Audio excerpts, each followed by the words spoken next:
Okay, this is Mrs. Stubbs, and I'm going to podcast over lit terms 46 through 60 after I close the door. Okay, the first term I noticed on my file was pulling up the definition for ambivalence rather than ambiguity. So I have put the correct definition here, and I've made sure that it is correct on the practice quiz that you have. But let me make sure that you understand the difference between those two because I think they're often confused. So ambiguity, or something that is ambiguous, means that it's kind of vague and you can't figure out what is meant. So perhaps a plot situation or anything that happens is ambiguous. In other words, the way the writer has written about it, you're not even sure what exactly happened. It could be that a character says something and exactly what the character even means is vague, and the author or the narrator doesn't explain it. But by definition, it's language that gives more than one meaning or that leaves uncertainty to the meaning, or there are alternate meanings to the words, but some sense where you're not sure what's going on. Now, ambivalence is not the same thing. Ambivalence, you're sure what's going on, but you're sure that there's a range or some kind of contrast of emotions that are being expressed. So, for instance, Nick Carraway often admires Gatsby and often despises him. So we are sure what Nick feels. There's no ambiguity there. But there is ambivalence because he feels that range of emotion towards Gatsby. Okay? All right, the next one is anastrophe. And this would be relating to the grammar. Notice the word syntactic order. So we wouldn't, this would be just purely looking at the grammar of the writing. So the example is, to market went she to buy a fat pig. So we have inverted the normal order. So typically the normal order is subject, verb, object. She kicked the ball. She's the subject, verb is kicked, the ball is the object. If we invert that, typically flipping the subject and the verb, we've created anastrophe. So if you look at to market went she to buy a fat pig, the typical order would be she went to market to buy a fat pig. Obviously, in poetry, you see this a lot because we're trying to make things rhyme, or maybe we're working on the rhythm in the sentence or in the line. We're trying to get the meter to work out a certain way, and so that maybe that's why those have been flipped. Okay? All right, an anecdote is like a little side story that you might tell. So let's say that I'm beginning my essay with an anecdote to prove my point. Maybe I'm writing about the importance of, getting your work done before you go out to do something fun. So I might tell a little story about this one time that I didn't do that and, how my life became a disaster because of it. That would be an anecdote. So it's a short narrative that details the particulars of an interesting episode or an event. Now, it's not like a story where there's lots of an elaborate plot with different characters and whatnot. It's just a short little story. It's a little episode that you're relating, usually to prove some kind of point. Okay? All right, carpe diem is a motif. Those two words are Latin for seize the day. And if you've ever seen Dead Poets Society, he talked about this a lot, the teacher in that movie. Anyway, carpe diem means to seize the day. So in poetry, it's an idea that is expressed in which people need to live in the present, take advantage of the beauty found in this moment or in this day, because you never know if tomorrow will come.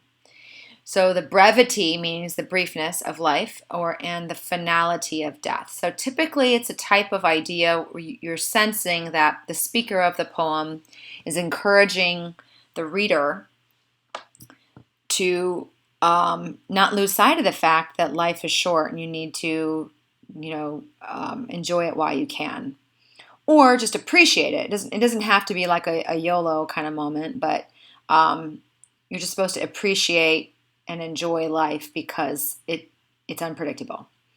Now, carpe diem may or may not be expressed very clearly. It could be subtle.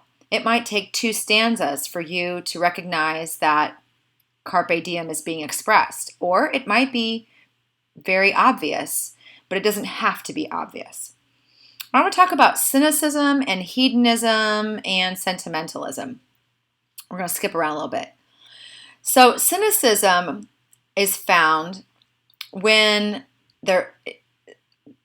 typically it's referred to, you see it in the tone of the piece, but it's when there seems to be a lot of doubt or dissatisfaction or bitterness about society or people in some way. So it could be the accepted standards of society or the moral code. It could be the fact that man is not good. Maybe it's doubting the innate goodness of man and his actions. It could be doubting or being dissatisfied with contemporary life or the government. But there seems to be some cynicism present. You might look at The Great Gatsby and see that there seems to be some cynicism about the American dream. Then hedonism is an attitude that pleasure is the most important thing. Okay? So people who are hedonists generally enjoy life to the fullest, and they don't worry about working hard as hard as they should, or they don't save for the future because they spend the money in the present. They don't work hard. They're too busy enjoying life. Certainly, Okonkwo's father is a hedonist, and we can see that. Unoka would have rather lay in his hut playing his flute than he would be clearing land to plant yams. Okay, and then we're going to skip down to sentimentalism. And sentimentalism is usually, it's a term that's usually used when we're actually criticizing literature. We might think that the author has overindulged in emotion. So for instance, if a scene seems overly,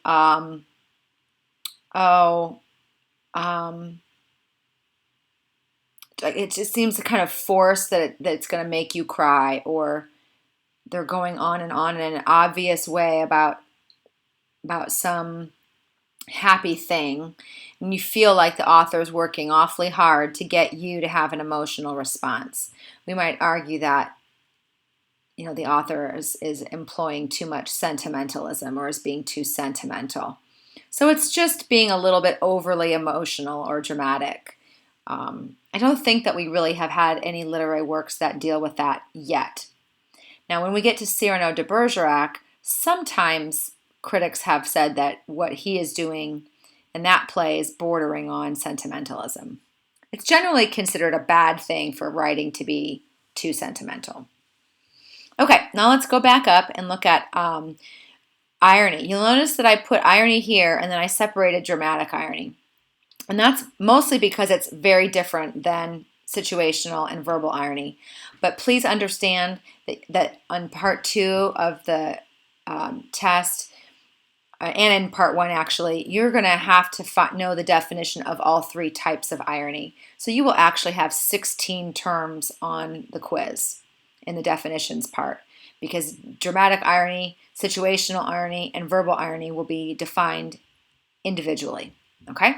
So we're going to talk about dramatic irony first. It's called dramatic because it relates to drama. It typically is found in a play.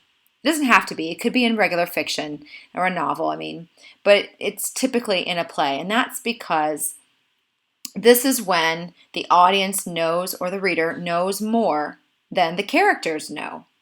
And that happens a lot in a play because you're watching all the action on the stage. You see everything that happens.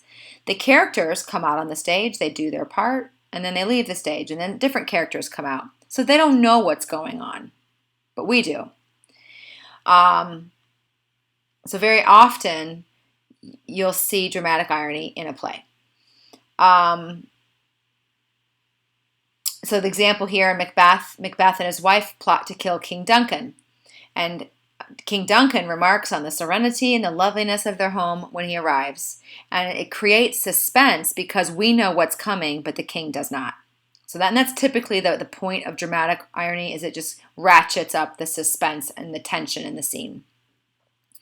Okay, a hyperbole you already know. It's a figure of speech, so it's figurative language, and it uses very obvious exaggeration. Okay, so if you say that it's raining cats and dogs, obviously it's not raining cats and dogs. You're saying that because you're exaggerating to make a point. All right, the next one, in medias res.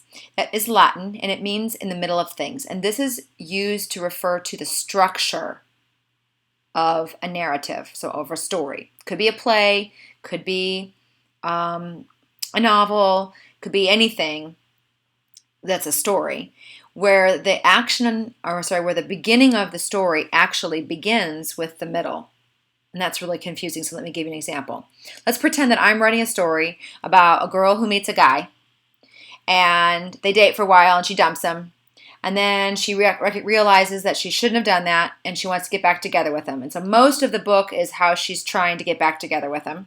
And then they finally, at the very end of the story, they get back together, and everything's happy, okay? So my storyline goes, girl meets boy, girl and boy date, girl dumps boy, girl regrets boy, girl regrets the dumping, tries to get him back, and the very end gets him back. Yay, happy ending. Now, if I were writing this with in the middle of things, then on page 1, I'm not starting with girl meets boy. Let's say page 1, my narrator is explaining why she wants to get back together with this guy that she dumped and she wished she hadn't. So now my narrator is going to have to flash back to catch the reader up to that point. And then the story is going to go on, and we're still going to see the resolution at the very end. So when you have in medias res, it has to employ at some point a flashback, because you're starting in the middle of things. It's going to flash back to the beginning, catch up, and then it's going to continue on. It's different than or any kind of flashbacks. I mean, there are some stories that are told completely as a flashback. So on page 1, you're really at the end of the storyline, and the entire novel perhaps is a flashback. And then at the very, very end of the novel, you finally get back to the present. That's not in medias res. Medias res, you're starting in the middle of the story. So you're flashing back to the beginning of the storyline, then you catch up, and then you still have more story to go. Okay. The other two kinds of irony we didn't talk about are verbal irony and situational irony. I feel like you have had this before. I know you've had it freshman and sophomore year, so I'm not going to go into much detail about that. If you feel like you need more explanation, come see me. Register is a word that we use when we're looking at the level of formality in a writer's choice of words, which is what diction is. So there's 4 different levels of register. There's formal, informal, colloquial, and slang. You do not have to know the different. I'm not going to ask you on the quiz to analyze something and tell me whether it was informal, colloquial, or slang. I'm just helping you see that there are 4 levels of register. Okay, so for our purposes, I'm trying to help all of you learn how to write and speak formally. I know that you know how to speak informally. I know that you know the colloquial expressions, and of course you know slang. I don't have to teach you that. All right, let's move on to rhetoric. Rhetoric is a body of principles and theories that are about language. How do you present facts and information in a very clear, convincing, and attractive way? So if you were to take a course in rhetoric, you would spend that course really looking at what are the strategies that you use to hook a reader or to hook an audience. What are the strategies that you use to make your case as compelling as it would be or could be? That's rhetoric, okay?